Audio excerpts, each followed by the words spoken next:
I have a special guest here in the studio with me today, and that is Jordan Bak, who is a wonderful violist, also a professor on faculty at Bowling Green State University. And you not only have the chance to hear from Jordan right now in the studio, you also have a chance to see him live in person.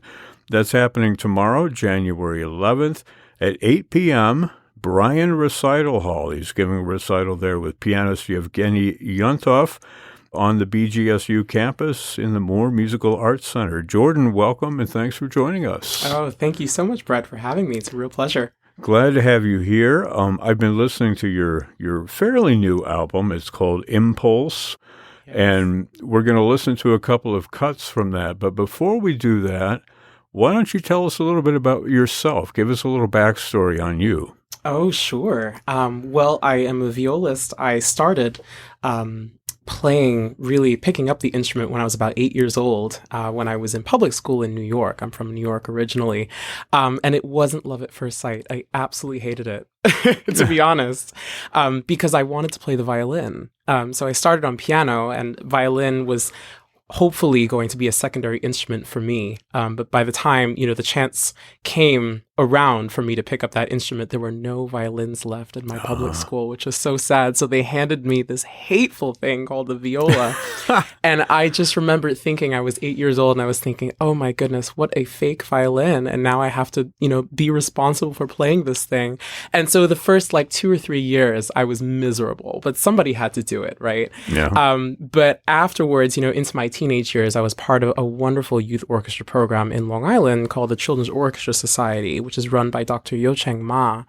And that really transformed everything about, the instrument playing, the type of sound, just its own identity, and also myself in playing that instrument. And so it did a real 180 for me. It was like, actually, maybe this isn't a fake violin. Maybe it's actually a real instrument. It has its own sound. Retired all of your viola jokes. Exactly. Well, this album that you put out earlier this past year is really interesting. There are a lot of different styles, a lot of different composers on here.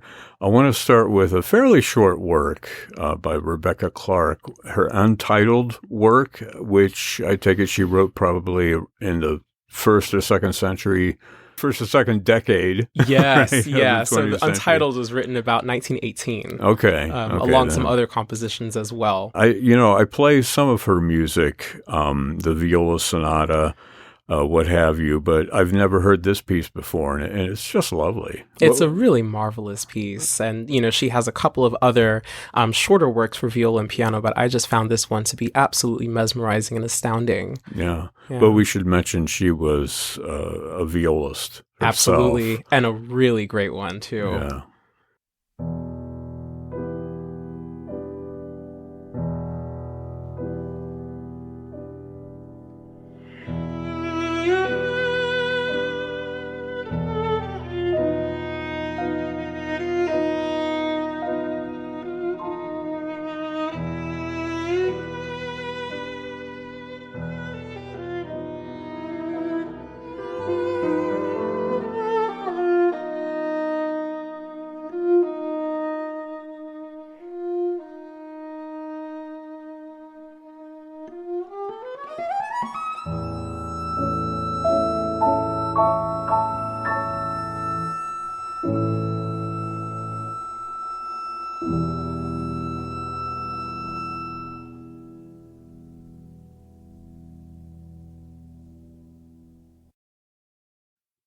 Music by Rebecca Clark for viola and piano, an untitled work she wrote in 1918. That was the violist Jordan Bak, performing along with pianist Ji-Young Lee. That's from Jordan's 2022 album Impulse. A lot of music on that disc, and we're going to hear some more of it in just a little bit here. Jordan Bak is here with me in the studio. We've been talking about this music, and I have to say, Jordan, your performance of that piece by Rebecca Clark was just lovely. Thank you so much. I love how the viola sort of, trails off into nothing at the very end. That's beautiful. Yes. Yeah. Now, you're giving a recital. That's the reason you're here. You're giving a Yes. recital tomorrow evening. We want to let folks know that this is happening tomorrow. It's Wednesday, January 11th, 8 p.m. in Bryan Recital Hall. That's in the Moore Musical Arts Center on the campus of Bowling Green State University. You are a professor of viola Yes. there at BGSU. They're very lucky to have you, I should say. Oh, thank you very much. You'll be paired with pianist Yevgeny Yontov, who's also performing on the recital with you. And you've got, just like you had an eclectic selection of works on your album Impulse, you have a very wide range of works here on your program for tomorrow. Can you tell us a little bit about that? The first thing I see is the 7 popular Spanish songs of Defaya. Yeah. What else are we going to hear? So we've got the Defaya, which I think is, an amazing arrangement by Matteo and Zanetti for the viola and the piano. And actually, it's interesting because both the key of the arrangements and also the order of the songs is a little bit different. And it sort of makes, in a way, it makes it feel like its own work, let's say, for the viola and the piano, and the way that we move through the 7 different songs. But it's a really, really amazing and diverse selection of songs of, different regions of Spain, let's say Asturias and Andalusia. Just a really, really amazing selection of songs. After that, we'll have a piece that is really rarely performed. It's a piece by Ray Vaughan Williams called The Romance for Viola and Piano. And it was composed believed to have been composed around 1914 for the wonderful violist Lionel Tertis, who, those of us in the viola world consider to be like the father of the modern viola. But it actually wasn't premiered until the 60s, believe it or not. It was one of those pieces, just like actually the Rebecca Clark, of being discovered after the composer had passed away. And Vaughan Williams passed away in 1958, and it was published finally in 1962 and was premiered by Bernard Shaw in 1962.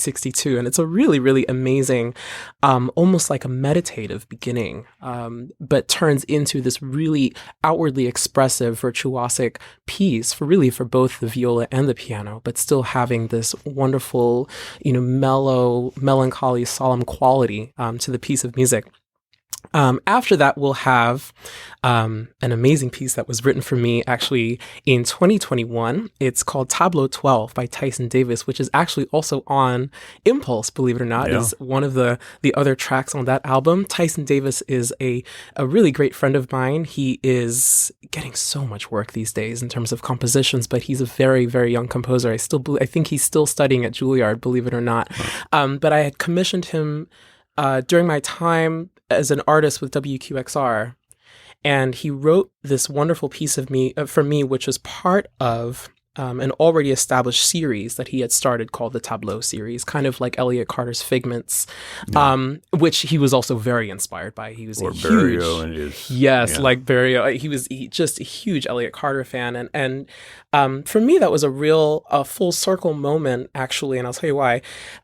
My teacher when I was studying was Samuel Rhodes, who is the violist of the Juilliard String Quartet, and who also worked closely with Elliott Carter. And Carter wrote Figment No. 4 for Sam Rhodes, and Tyson, who is a big fan of Elliott Carter and has so many influences from here and there, wrote Tableau 12 for me, and so I'm really, really privileged. But anyway, it's a piece of music that is so energized and so sporadic, but also explores the lyrical and technical, let's say, qualities for the viola and really highlighting what it can offer as an instrument, as a voice as well. So all of these other tableaus are for, other individual instruments, for trumpet, for bassoon, for, violin, for piano. But the viola one, I think, is incredibly unique. That's a lot of different instruments. I mean, does he have a passing familiarity with what it can and can't do, or did he talk to you about that?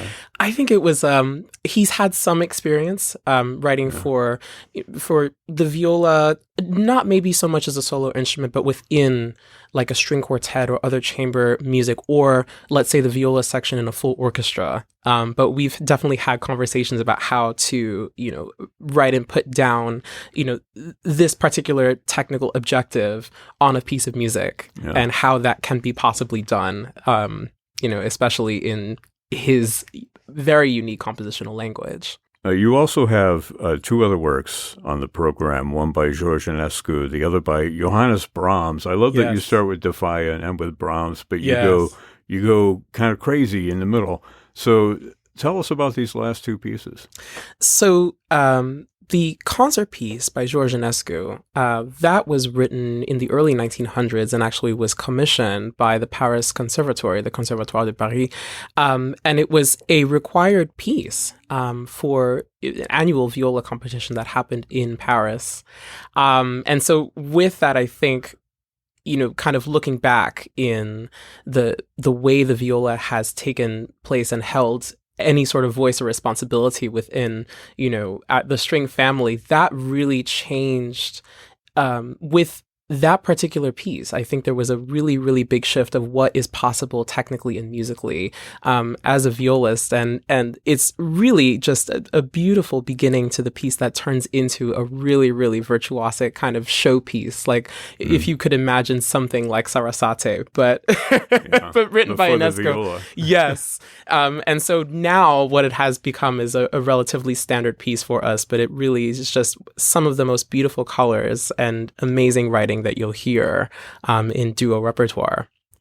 And you finish up with this first sonata by Brahms for the viola and piano. A very, very kind of, are you making a statement at all that you're bringing it back to the ground, as it were, or what's going on with that? I think, the message behind the entire program, I think, is to highlight the very diverse writing and the very diverse and eclectic, first of all, the programming and also the different voices, both, in past and also of today, and kind of nearing towards where we are right now, let's say in 2023.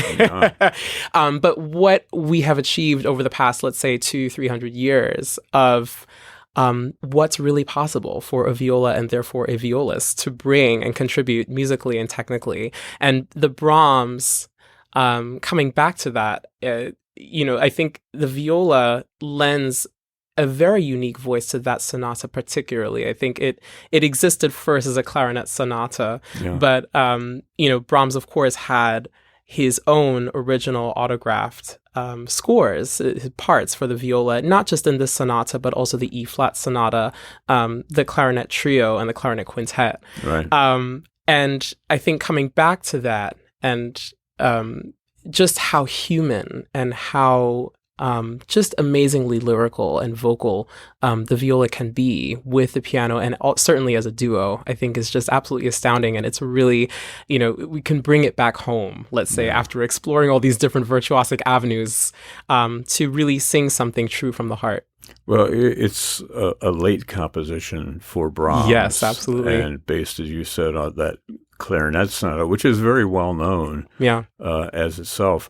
But there's such a variety of works, as you say, for the viola, and you're presenting a lot here. But many of them, I think, are very listenable, and people may even recognize, some of the works that you bring. Yes. I have to say, I think you made the right choice between violin and viola. Definitely. I'm talking with Jordan Bak, who is giving a recital down at Bowling Green State University. It's happening tomorrow night, Wednesday, January 11th at 8 p.m. This is in Bryan Recital Hall in the Moore Musical Arts Center. That's on the campus of BGSU. And it's a free concert open to the public. It's also live streamed. If you can't make it there in person, you can watch on your screen. It's at YouTube, at the BGSU Music channel on YouTube. You're going to be performing with pianist Yevgeny Yuntov, but your pianist for this album that we sampled earlier is Ji-Young Lee. How did that relationship come to fruition? Oh, so Ji-Young and I met in school, in conservatory. We were both students at New England Conservatory in Boston at the time. That's my alma mater, actually. Oh, amazing. Yeah. Amazing. So you know it well. Yeah. She was, studying collaborative piano, and of course I was doing my undergraduate in viola, but we didn't really start playing together until we were both students at Juilliard. We had done some chamber music together. We had read, some sonatas. from, Brahms, Hindemith, Rebecca Clark, even, all of those other, amazing pieces of repertoire. I think we also did the clarinet trio, believe it or not, with me playing viola. But from that, we formed a really, really great relationship, not just as, colleagues that play together, but just as really genuine friends. And she was just so generous to lend her voice to this album. And so I'm eternally grateful for Ji Young. And we, have some performances lined up for later on in the near future. That's great. Well, we have another piece that we're going to listen to. This is a little bit longer than the Rebecca Clark piece. It's an arrangement of a Takamitsu viola piece called A String Around Autumn. Can you set this up for us? Yes. So the original composition was written in 1994, but this version of it that was arranged by Toshio Hosokawa was completed in 2006, and it was premiered by, of course, whom I consider to be a very dear mentor to me, and that's violist Nobuko Imai, who just turned 80 this year. Wow. Really, really happy for her. But the piece was commissioned by the Autumn Festival in Paris. And around that, and thinking about, Takemitsu's time in both Paris and also the United States after leaving Japan, I think it lends itself to just so many amazing colors that, he was so inspired by in terms of, French music, French literature, and being in that country in the city of Paris. Yeah. And it's just such an amazing thing to listen back to and also to play as well. Well, Takamitsu, known for being a real artist when it came to painting all those different colors, which I think really come to life in this arrangement and with your viola. Violist Jordan Bak with pianist Ji-Young Lee. We're going to hear music originally by Toru Takamitsu as arranged for piano and viola by Toshio Hosokawa. That's from Jordan's album Impulse here on FM 91.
A String Around Autumn, an arrangement by Toshio Hosokawa of the music by Toru Takamitsu. We heard pianist Ji-Young Lee with violist Jordan Bak here on FM 91.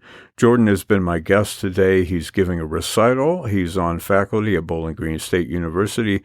The recital is tomorrow evening. In fact, it's 8 o'clock p.m. in Bryan Recital Hall in the Moore Musical Arts Center on campus at BGSU. It's also going to be live streamed if you want to watch that way from the comfort of home or wherever you happen to be.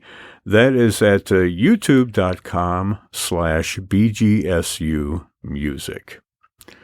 Jordan Bak, thank you so much for coming in, sharing some of the music, telling us what we're going to hear tomorrow at the recital. It sounds like a wonderful, exciting program. And thanks for stopping by here on FM 91. Oh, thank you so much for having me and looking forward to tomorrow night.